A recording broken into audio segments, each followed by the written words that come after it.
오늘 좀 설교보다도 여러분들 좀 강의 형식으로 함께 좀 성경 말씀을 좀 보고자 합니다.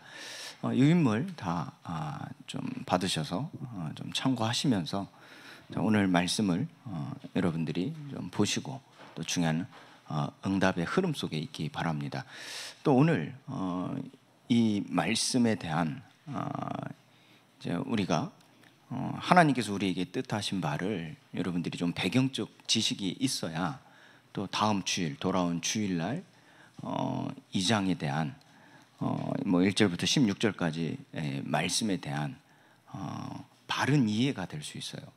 그러니까 이 배경 지식이 없이 그냥 듣는 그 자체만으로 여러분들의 말씀을 자꾸 듣다 보면 깊이 넓이 이 높이 또 이제 하나님의 행하시는 그 길에 대한 일하심, 그 말씀 성취의 흐름 속에 있기가 쉽지 않습니다.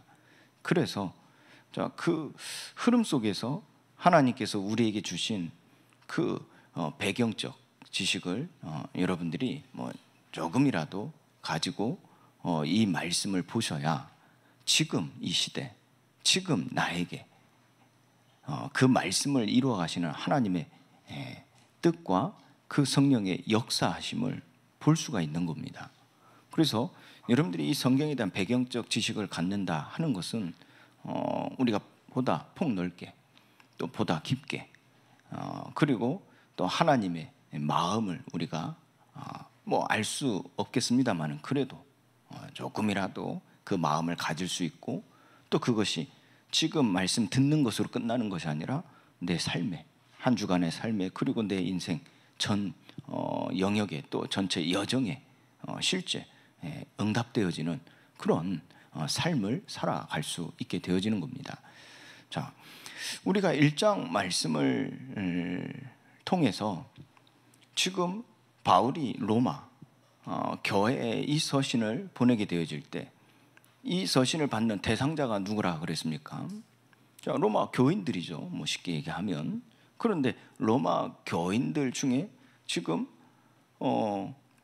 이 마가의 집에 모여서 그때 이 성령 충만함을 경험하면서 하나님의 큰 일을 들었던 자들이 골라올 때 그 모든 유대인들은 로마에서 떠날 한 칙령이 이제 해제가 되어져서 돌아왔을 때 그들로 구성된 그들로 시작되어진 교회라 할 수 있지요. 그런데 그들이 그 사도행전 2장에서 이 마가의 다락방에 모였을 때 성령의 충만함 속에서 하나님의 큰 일, 곧 감람산에서 예수님께서 친히 살아계심을 나타내시며 40일 동안 하나님 나라의 일에 대하여 말씀하신 바를 전수받고 그 성령의 감동이 그들에게 강하게 밀려오니까 그들의 마음이 뜨거워졌을 때 어떤 삶으로 전환이 되어졌고 변화가 일어났습니까? 이 복음을 부끄러워할 것이 아니라 이 복음을 전하자. 많은 사람들이 이 죄 가운데 빠져 이 복음을 듣지 못하여 고통 속에 있을 때 저들에게 이 복음을 전함으로써 저들 또한 이 구원의 축복을 누리게 하자 하는 그 뜨거운 마음으로 그들이 로마로 돌아가서 각 지역으로 흩어지지 않습니까? 그 지역으로 흩어지면서 그들이 이방인을 향한 하나님의 가슴을 가지고 로마 사람들 그리고 로마에 와 있는 수많은 이방인들에게 복음을 전하지 않았습니까? 그렇게 해서 그 이방인들의 회심을 통하여 그들이 회심하고 돌아온 하나님의 부르심을 받은 자들이 모인 공동체로서 로마 교회가 형성되어졌던 겁니다. 그래서 로마 교회 안에는요 유대인들 그리고 이 이방인들로 가득 차 있었죠. 자, 그런데 또 하나 우리가 기억도 좀 알고 있어야 될 부분이 무엇입니까? 로마라는 나라는 막강한 나라죠. 그리고 모든 것이 뛰어난 나라고 모든 것이 풍부한 나라이면서 개인의 삶의 수준이 상당히 높았습니다. 바꿔 얘기해 볼게요. 아는 게 많았어요. 아는 게 많았다니까. 그래서 각자 개인이 이런 지식의 수준도 높다 보니까요. 그 아는 게 많은 만큼 판단하는 것들. 자, 그리고 스스로 선택하고 또 거기에 대한 책임을 지면서 자기의 삶을 만들어가는 그런 사람들이 많았단 말이에요. 그래서 그 가운데 많은 지식을 가지고 있는 사람들이 살고 있는 그 문화 속에서 흔하게 일어났던 현상들이 무엇이었냐? 비판 문화였어요. 그분에 대하여 좀 2장에 이 바울이 지금 그들에게 권한 메시지가 전달이 되어집니다. 그에 앞서 지금 우리 이제 18절부터 32절까지의 말씀에서 우리가 알 수 있듯이요. 하나님의 진노에 대하여 바울이 그들을 가르치는데요. 지금 이 대상자는 어떤 해석자들은 유대인이라 이렇게 말을 하기도 합니다. 그리고 어떤 해석자들은 이방인들이라 말을 하기도 합니다. 그러니까 그러니까 결국 로마 교회에 와 있는 회심한 자들이란 말이에요. 구원받은 자들이란 말이에요. 그런데 이방인들에 대한 대상이 이방인들에 대한 생각들, 의견들이 훨씬 더 많습니다. 사실은 이런 일을 하는 일들을 보면 여러분들 좀 성경을 좀 더 우리가 읽지 않았지만 좀 그 말씀을 보면 이런 일을 했던 사람들이 그들의 문화적 삶 속에서 이런 일을 했던 사람들이 이방인들이라는 것을 우리가 좀 알 수 있죠. 그래서 유대인에게 그리고 이방인들에게 이 하나님의 진노에 대한 가르침을 전하면서 그들이 돌아서기를, 그들이 진정으로 하나님의 복음 안에 있기를 바라면서 이 서신을 보낸 겁니다. 이 메시지를 한 겁니다. 중요한 것은 그 유대인이냐 이방인들이냐 이게 중요한 게 아니고, 바울이 볼 때는 이들이 이제 세상에서 나와서 그리스도 밖에 있던 자들이 그리스도 안으로 들어온 하나님의 권속이라는 이 의식을 가지고 전한 겁니다. 그 말을 바꾸어 얘기하면 로마 교회에 모여져 있는 이 그리스도인들이 지금 무엇을 놓치고 있다는 얘기입니까? 하나님의 권속. 그러니까 세상에 속하지 않고 하나님께 속한 자라는 것을 놓친 겁니다. 그래서 바울은 이들에게 이 부분을 얘기하는 거예요. 그럼 여기서 우리가 판단을 하지 않겠습니다. 이 자료를 좀 보시고요. 여기서 복음의 능력 그리고 이 복음의 영광에 대한 부분이 1장에서 조금 비추어지죠. 그런데 여기서 중요하게 볼 게 무엇입니까? 오늘 말씀의 중요한 맥락이 되어지는 부분입니다. 하나님이 붙잡고 계신 자. 그러니까 하나님이 붙잡고 계신 자. 이게 이 맥락이거든요. 그러니까 이게 어마어마한 은혜요 축복이라는 거예요. 이걸 여러분들이 좀 먼저 기억하셔야 돼요. 그래서 그들에게 죄에 대한 하나님의 진노가 무엇인지를 알게 하는 겁니다. 여러분들 보세요. 자녀를 양육하실 때 사실 제일 당황스러울 때가 언제죠? 제일 당황스러울 때. 이 아이가 사고를 치거나 어떤 큰 문제를 일으켜나 죄를 지었다. 그게 당황스러운 게 아니거든요, 사실은요. 제일 당황스러울 때가 언제냐면요, 이 아이가 이 죄를 짓고 여기에 대하여 우리가 가르치지 않습니까? 부모가 가르치지 않습니까? 돌이키도록 이걸 죄는 이제 알고 다시는 이 죄를 짓지 않고 죄에 속하지 않은 자로서 살아가기를 바라면서 교육을 시키지 않습니까? 그런데 그 교육하는 방식엔 여러 가지 방법들이 있죠. 그런데 결국요, 이게 못 알아들으니까 알아들을 때까지 이 방식을 바꿔서 얘기하는데, 제일 당황스러울 때가 언제냐면 그 아이가 그 교육을 받을 때, 그 훈계를 받을 때 자기를 놔버리는 거예요. 그건 자기를 포기해버리고, 쉽게 얘기하면 가출한다든지 그리고 삶을 포기해버린다든지. 여러분들 크게 부모가 자녀를 양육할 때 교육하는데 그 자녀가 이렇게 반응해버리면 부모가 제일 당황스럽죠. 교육이 안 되잖아요. 자, 여러분들요, 이게 하나님의 진노, 하나님의 복음에 있어서 중요한 맥락을 붙잡을 게 뭐냐면, 하나님이 끝까지 붙잡고 계신 자, 이게 은혜요, 복이라니까요. 그때 하나님은 진노를 하심을 그들에게 보이세요. 어떤 상태에서? 붙잡고 계시면서. 근데 결국은 인간들이 어떻게 하냐면요, 그 붙잡고 있는 걸 뿌리쳐버려요. 그랬더니 하나님이 어떻게 하셨어요? 자, 오늘 좀 그분이 이 교재에도 나와 있는데요, 내버려 두셨어요. 내버려 두셨어요. 근데 여기서 여러분들이 분명하게 아셔야 될 건 버린 게 아니에요. 내버려 두셨다니까. 붙잡고 있는 걸 놨어요. 근데 버린 게 아니라니까. 그러면서 내버려 두는 거예요. 기다리시는 거예요. 그러면 마음대로 하죠. 인간들이 마음대로 하지 않습니까? 그러나 하나님은 끝까지 기다리시는 거예요. 끝까지. 그러면서 그가 돌이켜 오기를 기다리는 거예요. 그때 하나님이 이미 예비해 두신 게 무엇입니까? 복음입니다. 복음. 그러니까 복음을 만드시고 기다리시는 거예요. 준비해 놓고 기다리시는 거예요. 그럼 그들이 그 돌이킬 때 그 복음을 붙잡고 나올 때 하나님은 모든 죄를 다 잊어버릴 만큼, 기억하지 않을 만큼 깨끗게 하세요. 의롭다 하신다니까. 그러면서 하나님께 속한 자로 살아가게 하시는 겁니다. 이게 큰 맥락입니다. 자, 그러면 죄에 대한 진노, 이 부분은 하나님이 미움, 분노, 화에서 나온 것이 아니라 불가피한 과정이 되는 겁니다.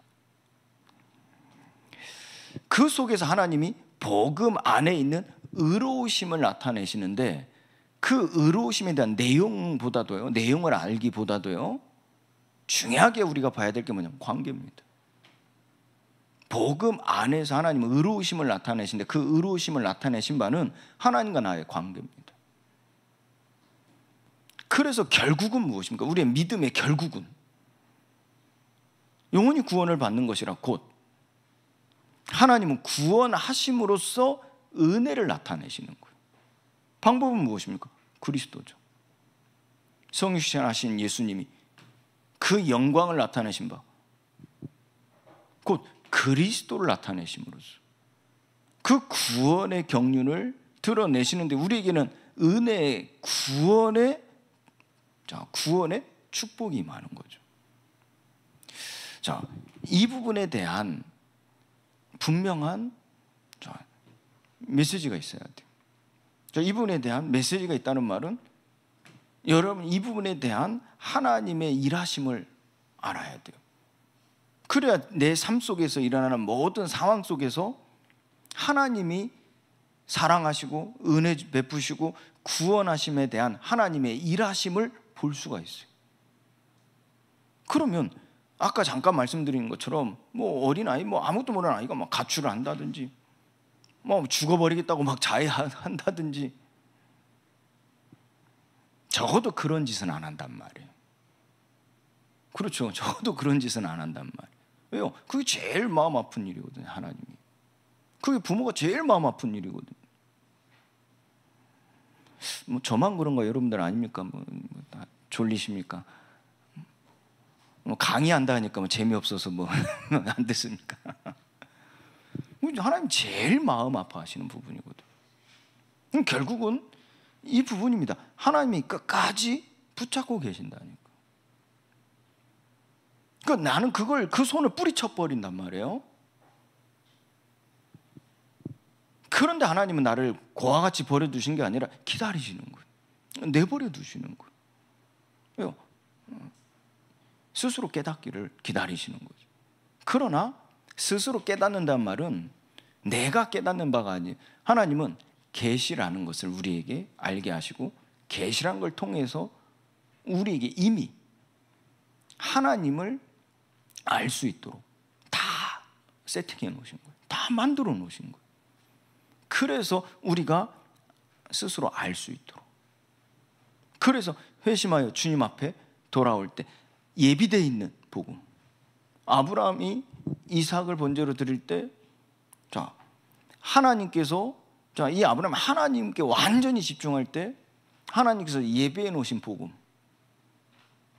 하나님 앞에 완전히 돌아설 때 예배해 놓으신 복음, 그 순양이 준비되어 있었다니까.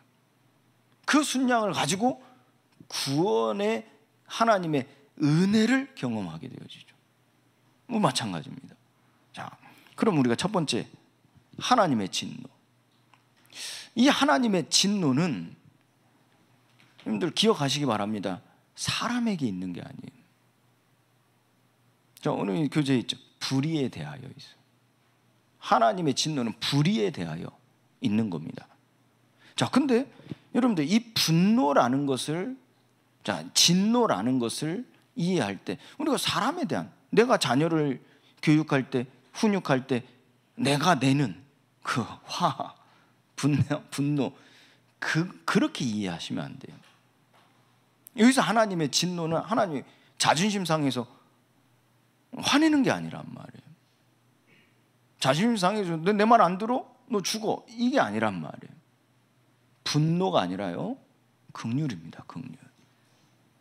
그 말은 바꾸기 하면, 자, 이게 하나님 편에서 얘기해 보는 거예요. 제가 방금 얘기한 거는 인간 편에서 얘기해 본 거예요. 인간 편에서 얘기해 보는 것은 긍휼입니다. 긍휼. 하나님이 기다리시는 거예요. 끝까지 붙잡고 계시는 긍휼입니다. 그런데 하나님 편에서 얘기해 본다는 것은, 뭐 우리가 하나님 편을 어떻게 알 수 있겠습니까? 근데 이제 우리가 이제 신학적인, 이 하나님의 감동으로 쓰여진 성경처럼요, 이제 하나님의 역사 속에서 만들어진 선지자의 글이죠. 이 속에서 이 배경, 그러니까 이 배경을 가지고 우리가 얘기를 해본다면, 악에 대한 적이, 이게 아닙니다. 악에 대한 거룩한 적입니다. 그러니까 악에 대하여 하나님은 완전히 구분되어 있어요. 거룩하단 말이에요. 거룩하다는 말은 도덕윤리적인 얘기가 아닙니다. 성품적인 얘기가 아닙니다. 거룩하다는 말은 구별됐다는 얘기예요. 다르다는 거예요. 완전히 다르다. 구별됐다. 그러면 이 악에 대하여 하나님은 거룩한 저기를 나타내시는 것이고, 또 악에 대하여 하나님은 의로운 심판입니다. 그래서 의로운 심판이라는 것은 하나님의 의에 대하여라 함은 무엇이라 그랬어요? 우리가 더 이상 예수님을 몸으로 보지 못하는 것이라. 그걸 풀어 얘기하면 우리에게 약속하신 성령께서 우리에게 임하신 것이라. 그래서 그 성령으로 말미암아 우리가 하나님을 알게 되어지고, 이게 에베소 1장 14절 지혜와 계시의 영을 주사 하나님을 알게 하시고, 이 부분이죠. 그래서 이 성령으로 말미암아 우리가 예수를 주라 시인하게 되어져, 마음으로 믿어 의에 이르고 입으로 시인하여 구원에 이르게 되어지는 것이란 말이에요. 그래서 이 성령이 우리에게 임하셔서 그 성령께서 우리를 돌이키게 하시는 거죠. 이게 하나님의 의요. 또한 그 임하심이, 그 한 번 임하시고 떠나셔서 우리를 고와 같이 버려두는 것이 아니라 내주하신다고 그래서, 거주하신다고 그래서, 영원히 떠나지 아니하신다고 그래서, 함께 하신다고 그래서, 그래서 우리를 구속하시는 거죠. 구속. 자, 이게 하나님의 의입니다. 그리고 그 성령의 역사로 말미암아 우리를 성화시키시고 우리를 영화롭게 하셔서 증인 되리라 하신 말씀을 이루시는 겁니다. 이것이 곧 성령으로 말미암아 성령의 일하심이죠. 이 하나님의 의. 그러면 의로운 심판이란 말은 무슨 말이겠어요? 너 잘못했으니까 벌 받아, 잘못했으니까 죽어, 그 심판을 말하는 게 아니라 의로운 심판이라 하면 결국 그 성령으로 말미암아 우리를 어떻게 해요? 용서하신다가 문제가 아닙니다. 구원하시는 거예요. 구원하시는. 그래서 우리를 끝까지 붙잡고 기다리시는 거예요.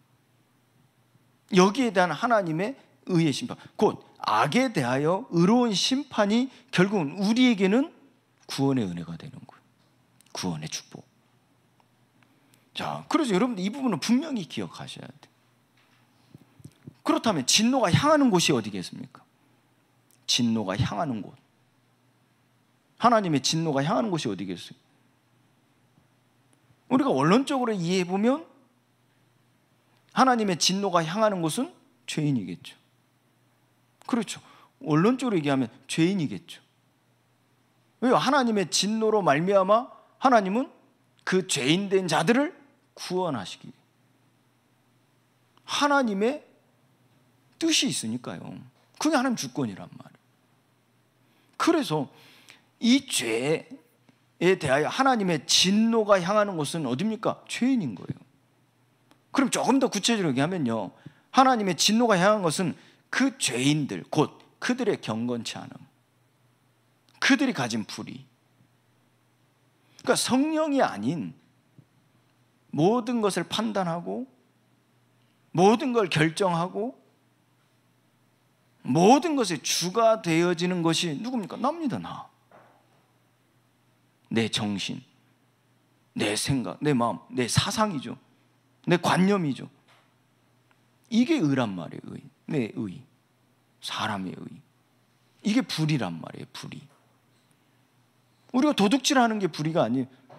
성품적으로 훌륭하지 못한 게 불의가 아니란 말이에요. 그 불의는 무엇입니까? 사람의 의를 말하는 거예요. 그리고 모든 걸 판단하고 선택하고 결정하고 그 주가 되어지는 게 바로 내 정신, 조금 더 깊게 들어가면 내 정신이죠. 내 사상이죠. 내 관념이죠. 좀 얕게 얘기하면 내 생각, 내가 당장 드는 이 마음. 조금 더 영적으로 확장해서 얘기해 보면 완전히 귀신에 사로잡힌 자들. 그래서 이상한 짓거리 하는 사람들, 자녀를 총으로 쏴 죽이는 일이 보통 일입니까? 그게요, 완전히 정신이요, 생각과 마음이요, 귀신에게 빼앗기지 않으면 어찌 그 감당할 수 있는 일이겠습니까? 좀 영적으로 확장해서 얘기해 보면요, 귀신에게 사로잡힌 자. 자, 이 불의를 말합니다. 그래서 하나님의 진노가 향하는 곳은요, 경건치 않음과 불입니다. 그러나 궁극적으로는 무엇이죠? 궁극적인 목적지는 죄인입니다. 곧 우리가 아직 죄인됐을 때 우리를 십자가에 죽으심으로 하나님께서, 하나님이 자기의 그 사랑을, 자기에 대한 사랑을 우리에게 확증하신 바, 곧 우리를 구원에 이르게 하신다는 것. 그러니까 이 하나님의 진노는 어디에 향해 있습니까? 구원에 있다니까. 구원에. 여러분들이 자녀를 훈육하실 때 그 훈육의 목적지가 어디에 있어요? 그 훈육이 향하는 곳이 어디입니까? 살리는 데 있잖아요. 치유하는 데 있잖아요. 바르게 세우는 데 있지 않습니까? 죽이는 데 있습니까? 미움에서 나오는 겁니까? 그게 이제 살인인 거죠. 그게 살인. 그러나 우리가 자녀에 대한 훈육에 향하는 곳이 어디 있습니까? 결국 구원이지 않습니까? 구원. 그래서 우리가요, 이 죄의 본질, 여기에 대한 바른 이해가 필요한데요, 이 죄의 본질은 다른 게 아닙니다. 하나님에 대한 무지입니다. 하나님에 대한 무지. 이걸 조금 더 강력하게 얘기를 해보면요, 내 생각, 내 마음, 내 정신, 내 모든 것에서 하나님이 지워져 버린 거예요. 그러니까 하나님이 지워져 버린 거라니까. 제거돼 버린 거라니까. 하나님이. 원래 하나님이 사람을 지으실 때는요, 이 머릿속에 온통 하나님으로 가득 차도록 지으셨다니까. 온통 하나님으로 가득 차게 지으셨다니까. 그런데 이 악이 쉽게 얘기하면 하나님에 대한 지식을 지우는, 지우개가 돼버리는 거예요. 지우개가 되는 거예요. 지우는 지우개. 그래서 이 죄의 본질은요, 하나님에 대한 무지라 그러죠. 호세아도요, 내 백성이 나를 아는 지식이 없어 망하는도다 라는 하나님의 마음을 전하지 않았습니까? 왜요? 그들에게는 하나님이 없어요. 하나님이 제거돼 버렸어요. 그럼 모든 걸 판단하고 모든 걸 해석하고 모든 걸 결정하는데 하나님이 없다니까. 뭐만 있죠? 내 마음, 내 생각, 내 사상, 내 관념, 내 가치관, 내 유익 다 여기에 있지 않습니까? 자, 그렇기 때문에 하나님의 진노는 불의로 결국은 진리를 막는 자에게 나타나는 거예요. 경건치 않은 자에게 나타난다. 곧 조금 더 깊게 들어가서 얘기해 보면요, 이게 하나님의 복음이야, 이게 하나님이야, 이렇게 말하는 사람들이라니까요. 그래서 오늘날 말세 때 하나님의 진노가 어디를 향하냐? 적그리스도에 있다니까. 난리와 난리에 소문에 소문을 더하여 많은 진리가요 난무하는 이 시대. 하나님 진노가 어디를 향하는 줄 아십니까? 바로 불의로 진리를 막는 자에게 나타난다니까. 그래서 이들을 보고요, 많은 이 신학자, 심리학자들 이렇게 얘기합니다. 하나님을 위해서 살기보다는 자신을 위해서 사는 자다. 이 정도가 아닙니다. 자신을 위해서 살기로 미리부터 결정한 자라.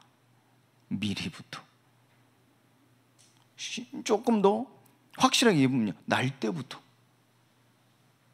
엄마의 뱃속에서 태어날 때부터 하나님을 위해서 살기보다는 자신을 위해서 살기로 미리 결정한 자라. 뱃속에서 태어날 때부터, 아니 뱃속에 있을 때부터. 그런데요, 하나님이 야곱을 부르실 때 뭐라고 말씀하셨어요? 내가 너를 모태에 조성되기 전부터 구별하였다, 선별하였다 그래요. 그게 무슨 말인 줄 아십니까? 너는 처음부터 하나님을 위하여 살기로 미리 결정된 자라. 그게 또 나실인입니다. 그게 사무엘입니다. 지금 이 죄악으로 가득 찬 이 세상 가운데, 심지어는 제사장 그의 아들들도 완전히 죄악 가운데 빠져 있을 때, 이 한나가요 어떤 기도를 했습니까?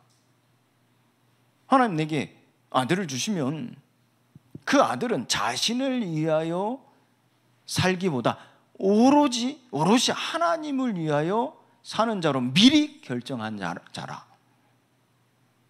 미리 택함 받은 자라. 그 기도를 한 겁니다. 나실인의 기도를 한 거죠. 왜요? 지금 세상에 하나님을 위하여 사는 자가 없다는 거예요. 그래서 말씀이 이상이 보이지도 않는 시대.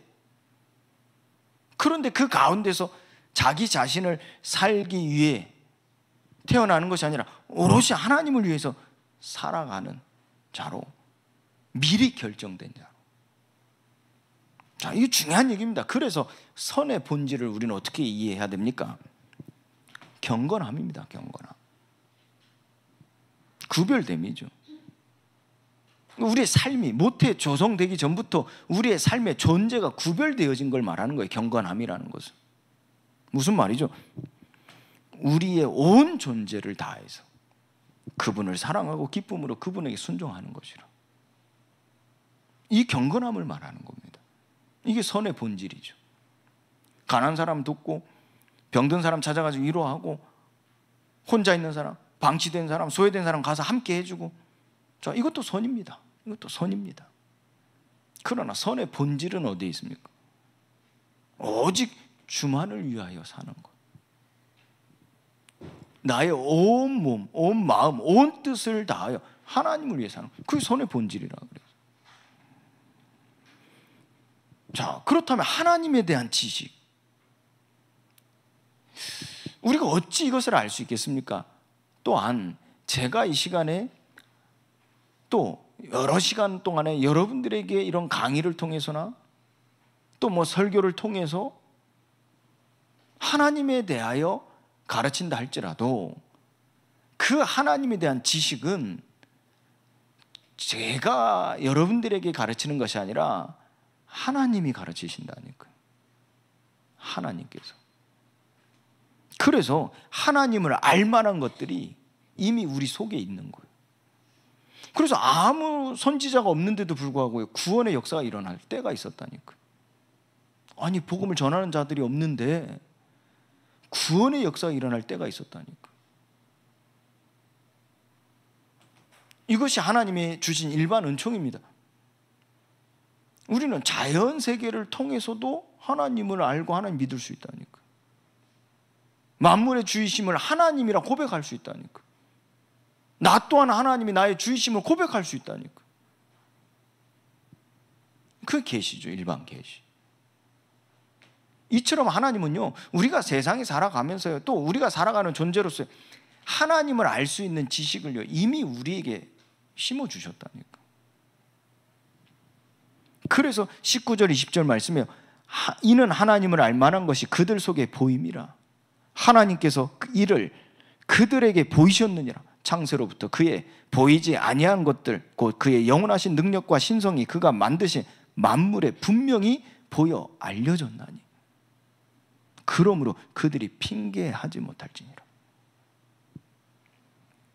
욥은요, 여러분 잘 유명한 말이지 않습니까? 내가 듣기만 했던 하나님을 이제는 눈으로 보나이다 그래요. 하나님의 능력과 그 신성, 그 영광이 예수님께 나타나는데 그들이 그것을 보았음에도 불구하고 그들이 어떻게 했어요? 유대인들, 바리새인들 어떻게 했어요? 대제사장들이 어떻게 했어요? 그들을 십자가에 못 박았다니까. 이미 알았음에도 불구하고. 왜요? 눈이 멀어버렸어요. 뭐에 눈이 멀었어요? 그들이 이미 경건치 않은 거죠. 이미 그들은 자신을 위해 살기로 미리 결정을 했다니까. 그래서 로마에 부여받은, 황제로부터 부여받은 모든 권한을 잃어버리고 싶지 않은 거예요. 빼앗기고 싶지 않은 거예요.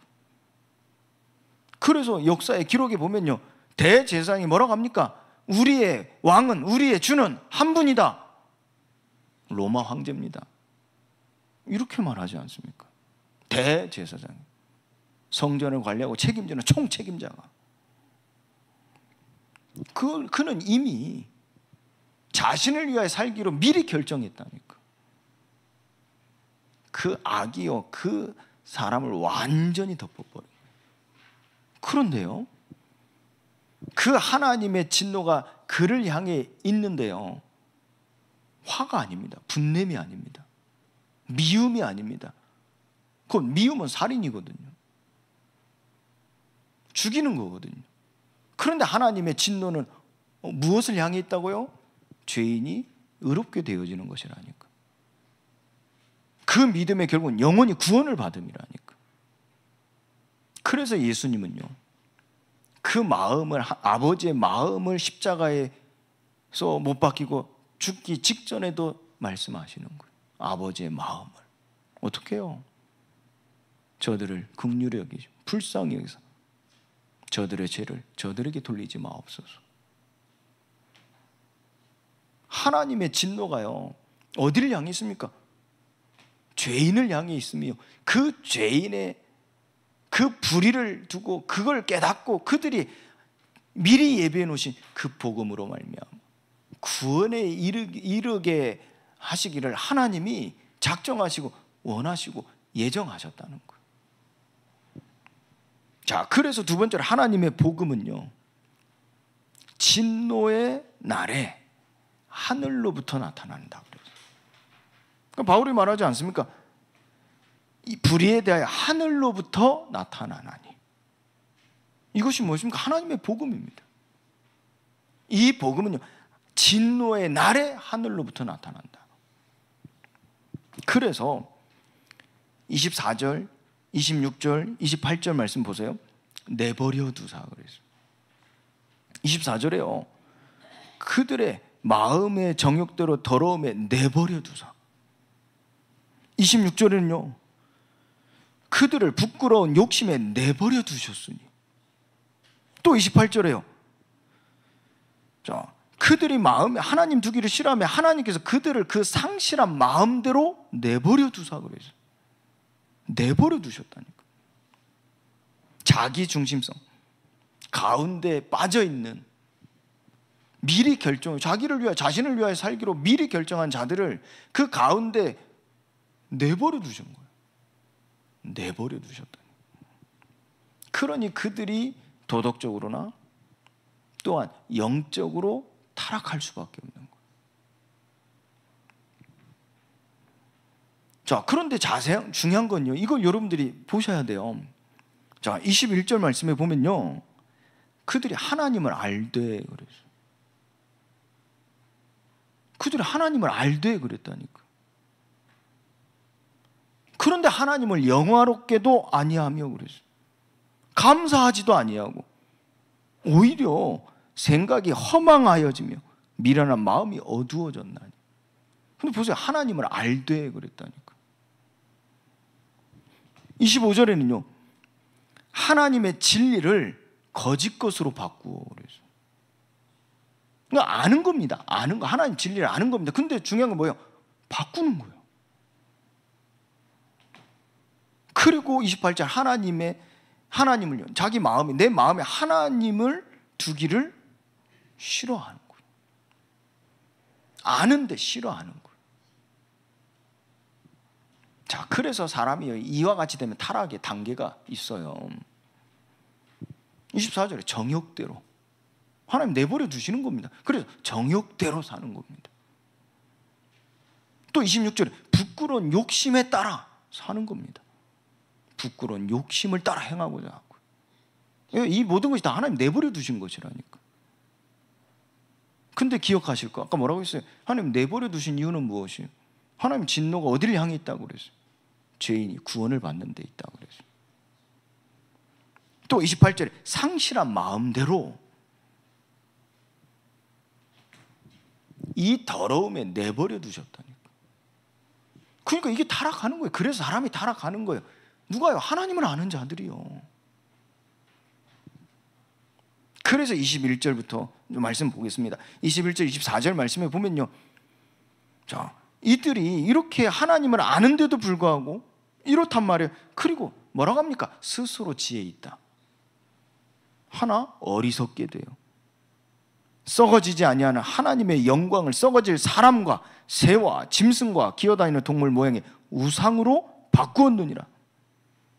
그러므로 하나님께서 그들을 그 마음의 정욕대로 더러움에 내버려 두사 그들의 몸을 서로 욕되게 하게 하셨다. 자, 하나님을 정말로 알고 있는 걸까요? 하나님을 가르치고 하나님을 말하는데 대제사장의 가르침이 얼마나 대단했습니까?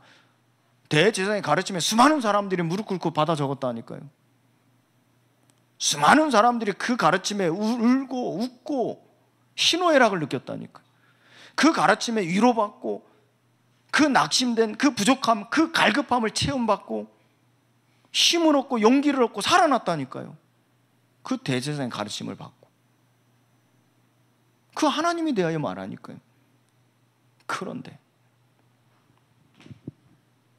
대제사장이 정말 하나님을 알고 있었을까요?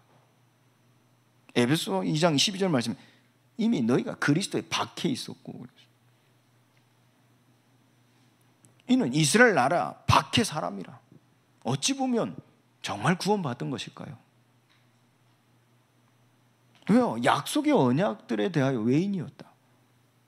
세상에는 소망이 없고 하나님도 없는 자. 그러니까 정욕대로 부끄러운 욕심을 따라 상실한 마음대로. 여기서 이 상실한 마음, 하나님을 마음에 두지 않으니까 무엇이 그 빈자리에 채워졌다고요? 우상입니다. 우상. 그 우상이 실제 영적으로는 어떤 문제를 일으킵니까? 어떤 결과를 일으켰죠? 마태복음 12장 43절 45절이에요. 악한 귀신이 그 마음을, 그 빈집을 차지해가지고 상황이 완전 말도 못하게 안 좋아지는 거예요. 그건 우상숭배입니다. 우상숭배. 그래서 그 말을 바꾸어 얘기해 볼게요. 로마 교회 안에 우상숭배가요 가득했다니. 바꾸어 얘기하면 로마 교회 안에 우상숭배가 가득했다니. 왜냐? 이들이 하나님에 대하여 그릇된 관념을 가지고 있는 거예요. 하나님은 나를 복 주시는 이고, 하나님 나를 사랑하시는 분이시고, 나를 위로하시는 분이고, 내가 어려울 때 나를 건져주시는 분이시고, 내가 힘들 때 나를 붙잡아 주시는 분이시고, 자기 중심성에서 못 벗어나는 거예요. 하나님에 대해 그릇된 관념을 가지고 있다는 거예요. 그래서 하나님의 진노를 거부하는 거예요. 왜요? 싫거든요.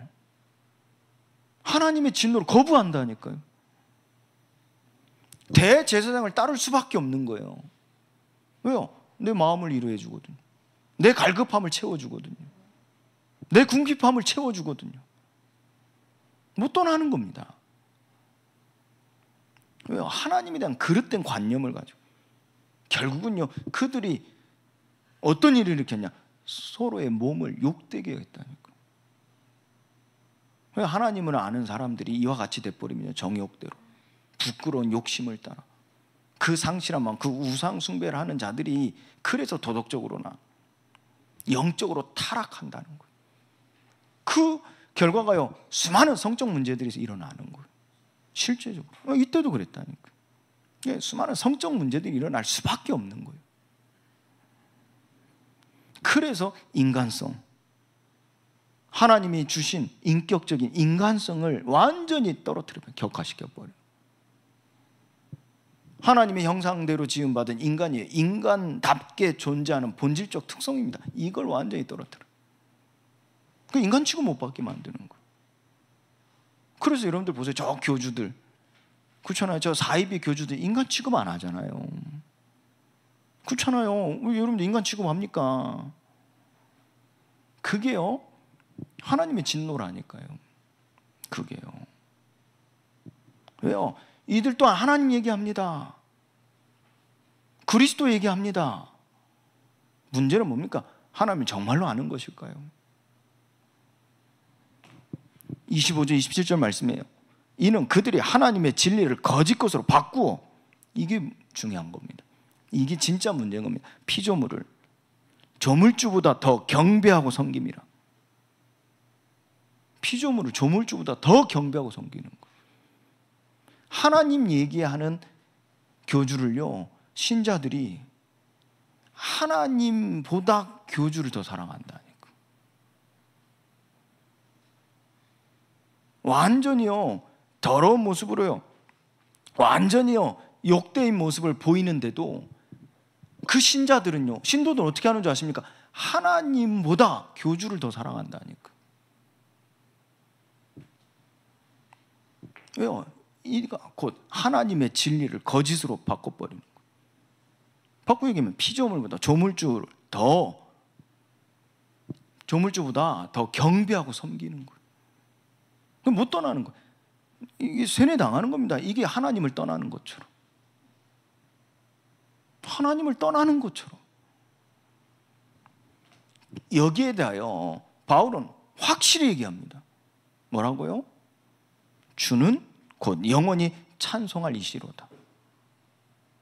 주는, 우리가 따라야 될 주, 우리가 믿어야 할 주는 찬송할 이지, 욕된 자가 아니란 말이에요. 바울이 한 말이라니까. 창조의 질서, 창조주의 의도에 따라. 그러니까 바울이 뭐라고 합니까?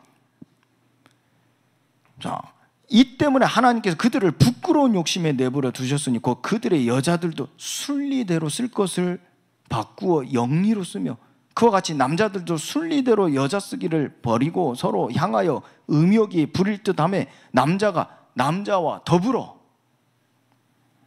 부끄러운 일을 행하여 그들의 그릇 때문에 상당한 보응 그들 자신이 받았느니라. 뭘 얘기하는 겁니까? 여기서 바울이 얘기하는 거예요. 순리대로. 그건 무엇을 합니까? 창조 질서를 말하는 거거든요. 이는 창조주의 의도에 따라 사람이 살아야 됨을 말하는 거란 말이에요. 그런데 그 순리대로 행하는 일을 버리고 영리로 바꾸어 행하는 겁니다. 여기에 대해 지적하는 건 동성애죠. 동성애죠. 근데 단지 동성애만을 얘기하는 게 아니에요. 이들이 하나님의 진리를 거짓 것으로 바꾸는데요, 그게 다 어디서 나는 겁니까? 하나님이 내버려 두신 그 정욕대로, 그 부끄러운 욕심에, 그 상실한 마음.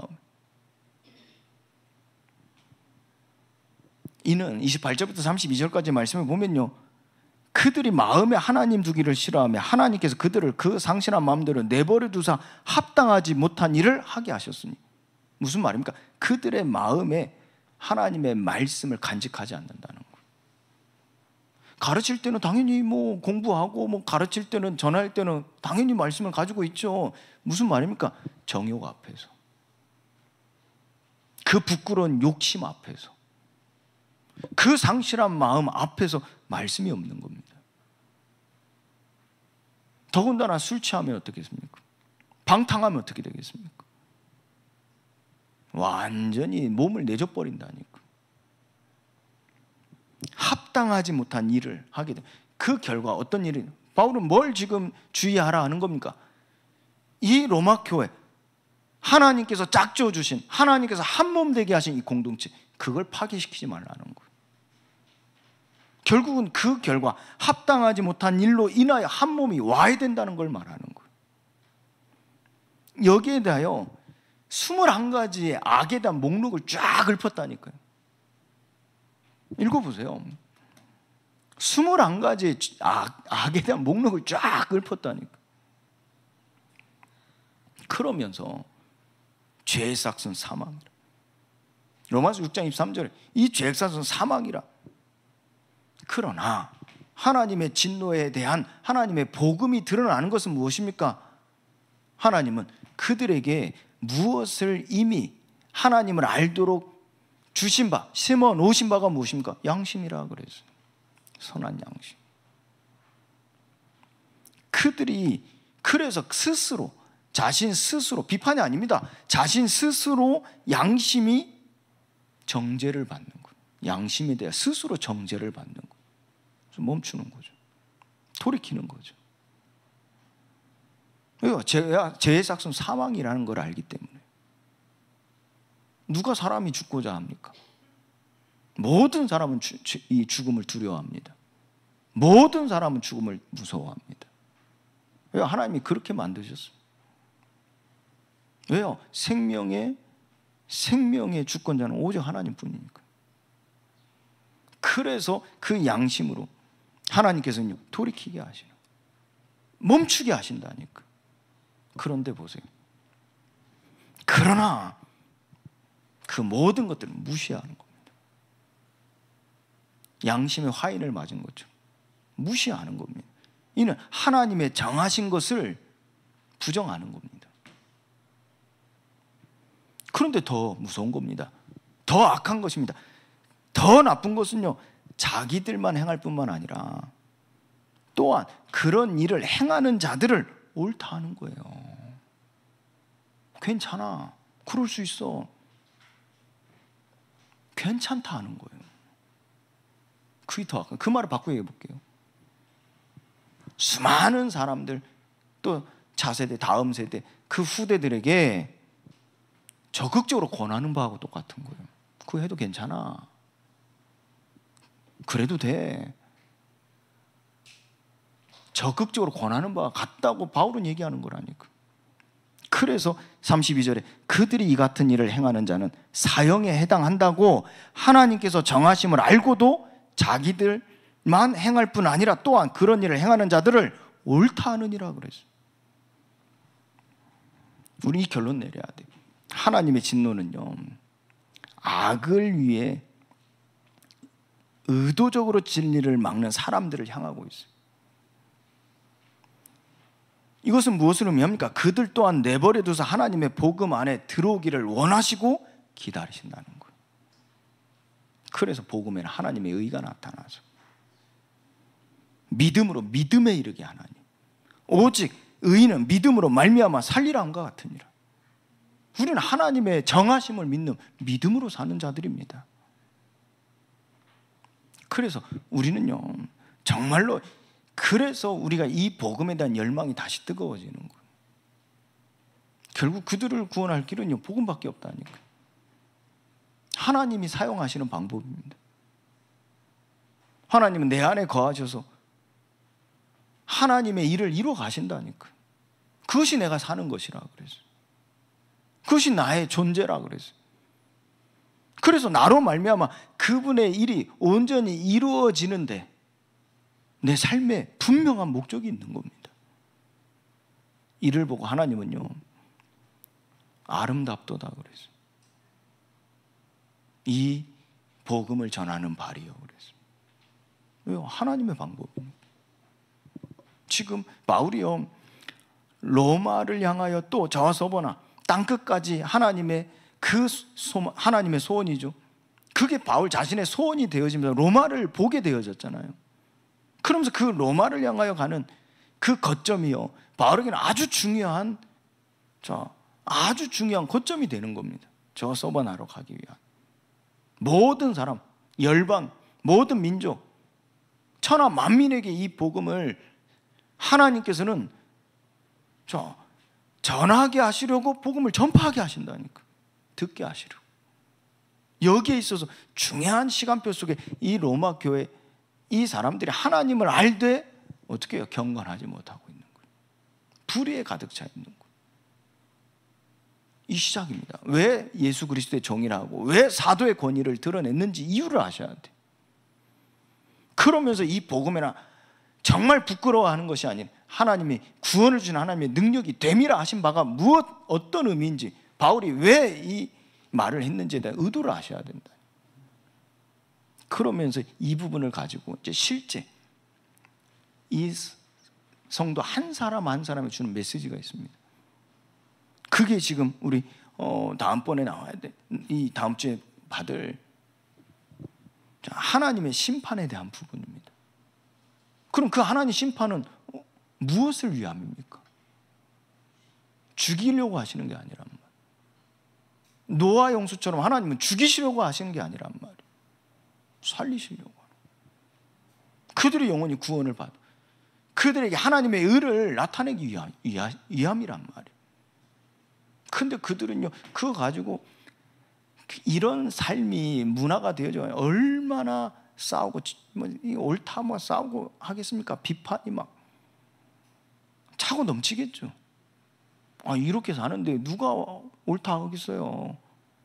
그러니까 이 극단적인 사람들부터 시작해가지고요, 막 이제 이 부분에 대해 막 비판하고 서로 죽이고 정죄하고 막 무너뜨리고 별일이 다 일어나는 거야. 교회가 완전히 막 분열되고 막 분쟁이 일어나고 파괴되고,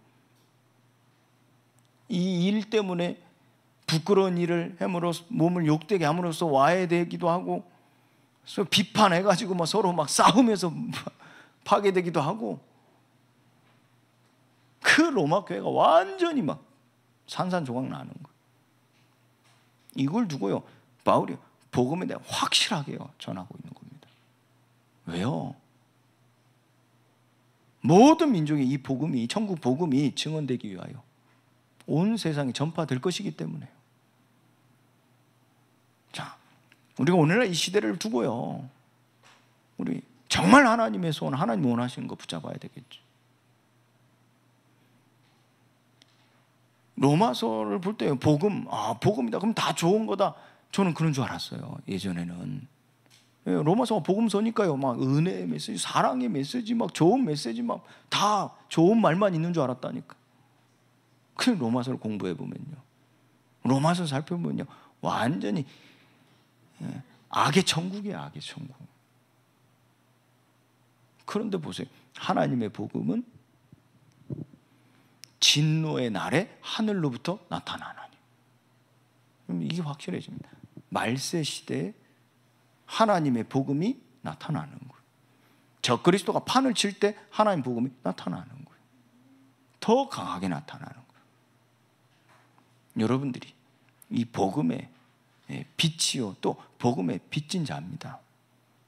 우리가 오늘 이 말씀을 통해서요, 이 배움을 통해서요, 정말 하나님의 마음을 가져야 되겠죠. 내 존재, 내 정체성입니다. 내 분명한 목표, 목적, 이게 확실해지면서요, 정말 하나됨을, 평안에 매는 줄을 하나되게 하신 것을 힘써 지키시기 바랍니다. 그래서 정말 이 하나됨에서 모든 민족이 이 복음이 증언되게 온 세상이 전파되리니 그제야 끝이 오리라. 우리는 이 종말을 알고 끝을 알고 하나님의 인도를 받는 겁니다. 보장된 인도죠. 보장된 끝입니다. 하나님의 은혜가 넘치는 하나님의 의로 충만하시기를 예수 그리스도의 이름으로 축원드립니다. 하나님 감사합니다. 하나님의 정하심을 믿는 믿음을 가지게 하사 많은 죄인들을 하나님께로 인도하는 의롭다함을 받은 구원의 증인으로 서게 하사 하나님, 우리가 가는 모든 현장, 가정, 지역, 모든 발걸음 속에 하나님의 복음이 드러나게 하여 주옵소서. 예수 그리스도의 이름으로 기도합니다. 아멘.